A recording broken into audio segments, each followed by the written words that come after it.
NDA से अलग होने के बाद नीतीश कुमार की जो सियासी गतिविधि है उसकी चर्चा पूरे देश में है।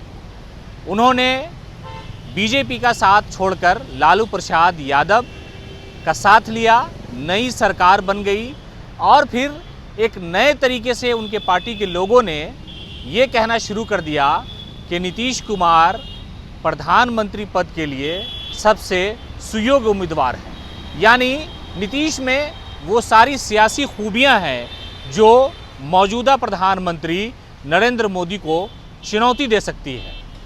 लेकिन नीतीश कुमार ने इस सवाल पर हमेशा यही कहा कि हम सिर्फ गठबंधन के लोगों को गोलबंद करना चाहते हैं और इस गठबंधन का आकार बड़ा करना चाहते हैं जो अमित शाह और नरेंद्र मोदी के सामने 2024 के लोकसभा चुनाव में चैलेंज साबित हो जाए।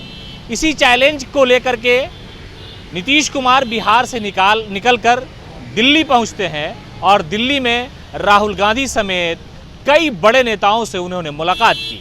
सियासी तौर पर लोगों का मानना है कि पहली बार सिर्फ 48 से 72 घंटे के अंदर नीतीश कुमार ने सभी विपक्षी पार्टियों के बड़े नेताओं से मुलाकात की, उनके साथ चाय की चुस्की ली, उनके साथ खाना खाया और फिर जब वहाँ प्रेस कॉन्फ्रेंस किया तो उन्होंने कहा कि भारतीय जनता पार्टी यानी मोदी को हराना बहुत मुश्किल नहीं है। वो ये कह रहे थे कि हमने जो गोलबंदी शुरू की है वो मजबूत है और हम 2024 में इनको घेर लेंगे। लेकिन इनसे अलग हट करके एक बात जो सबसे ज़्यादा इस वक्त चर्चे में है वो है प्रशांत किशोर की। यानी एक सियासी बेटे की सियासी बाप के घर फिर से वापसी हो रही है। ये सवाल इसलिए कि प्रशांत किशोर जब नीतीश कुमार के साथ थे वो तो हमेशा हर पार्टी के लिए अपनी अपनी रणनीति बताते हैं, रणनीति बनाते हैं। 2014 में चाय पे चर्चा, हर हर मोदी, घर घर मोदी का नारा दे करके प्रशांत किशोर ने मोदी को सत्ता में लाया। उसके बाद कई राज्यों में उन्होंने काम किया, लेकिन जब बिहार पहुंचे 2015 में गठबंधन की सरकार बनाने में कहा जाता है कि पीके का बड़ा रोल है और उसी वक्त वो मुख्यमंत्री नीतीश कुमार के करीब पहुंचे थे और उन्होंने ये कहा था कि हमारे लिए नीतीश कुमार पिता के समान है। यानी मैं उन्हें अपना पिता मानता हूं और वो मुझे अपना बेटा मानते हैं, दोनों में इतना प्रेम है।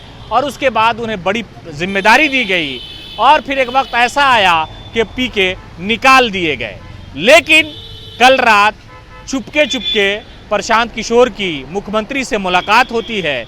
उस प्रशांत किशोर की जो स्वराज लेकर के चल रहे हैं, लोगों को जोड़ने का प्रयास कर रहे हैं, कई ज़िलों में लोगों से मिल करके उन्होंने कहा है कि बिहार को वो नहीं मिला जो चाहिए था, विकास की वो गति नहीं मिली जिस गति की बात मुख्यमंत्री नीतीश कुमार करते आ रहे हैं। तो क्या लगता है कि पीके के सहारे नीतीश कुमार मोदी की घेराबंदी करने का प्रयास कर रहे हैं और ये और भी मजबूत घेराबंदी हो सके, किले की तरह सियासी तौर पर प्रधानमंत्री मोदी को 2014 में चुनौती दी जा सके, इसको लेकर के एक बार फिर नीतीश कुमार ने प्रशांत का सहारा लिया है। 2024 में जो रन होगा, जो चुनाव होगा, वो क्या नीतीश कुमार, प्रशांत किशोर और सभी विपक्षी पार्टियों के सहारे मोदी के सामने ये लोग खड़े होकर के अपनी रणनीति तय करेंगे। प्रशांत किशोर को आमतौर से लोग इसलिए जानते हैं कि वो रणनीतिकार हैं, लेकिन नीतीश कुमार के सलाहकार हैं। इस बात की चर्चा ज़्यादा थी पहले, लेकिन अब फिर मुलाकात हुई है। अब ये वक्त बताएगा कि पीके के सहारे मुख्यमंत्री नीतीश कुमार विपक्ष के साथ साथ सारी रणनीति तय कर रहे हैं कि प्रधानमंत्री का जो जीत का काफिला है उसे कहां और कैसे रोका जाए। शायद इसी सिलसिले को लेकर के पीके और नीतीश की मुलाकात हुई है। फिलहाल इस खबर में इतना ही। लगातार अपडेट के लिए आप जुड़े रहें हमारे साथ। नमस्कार।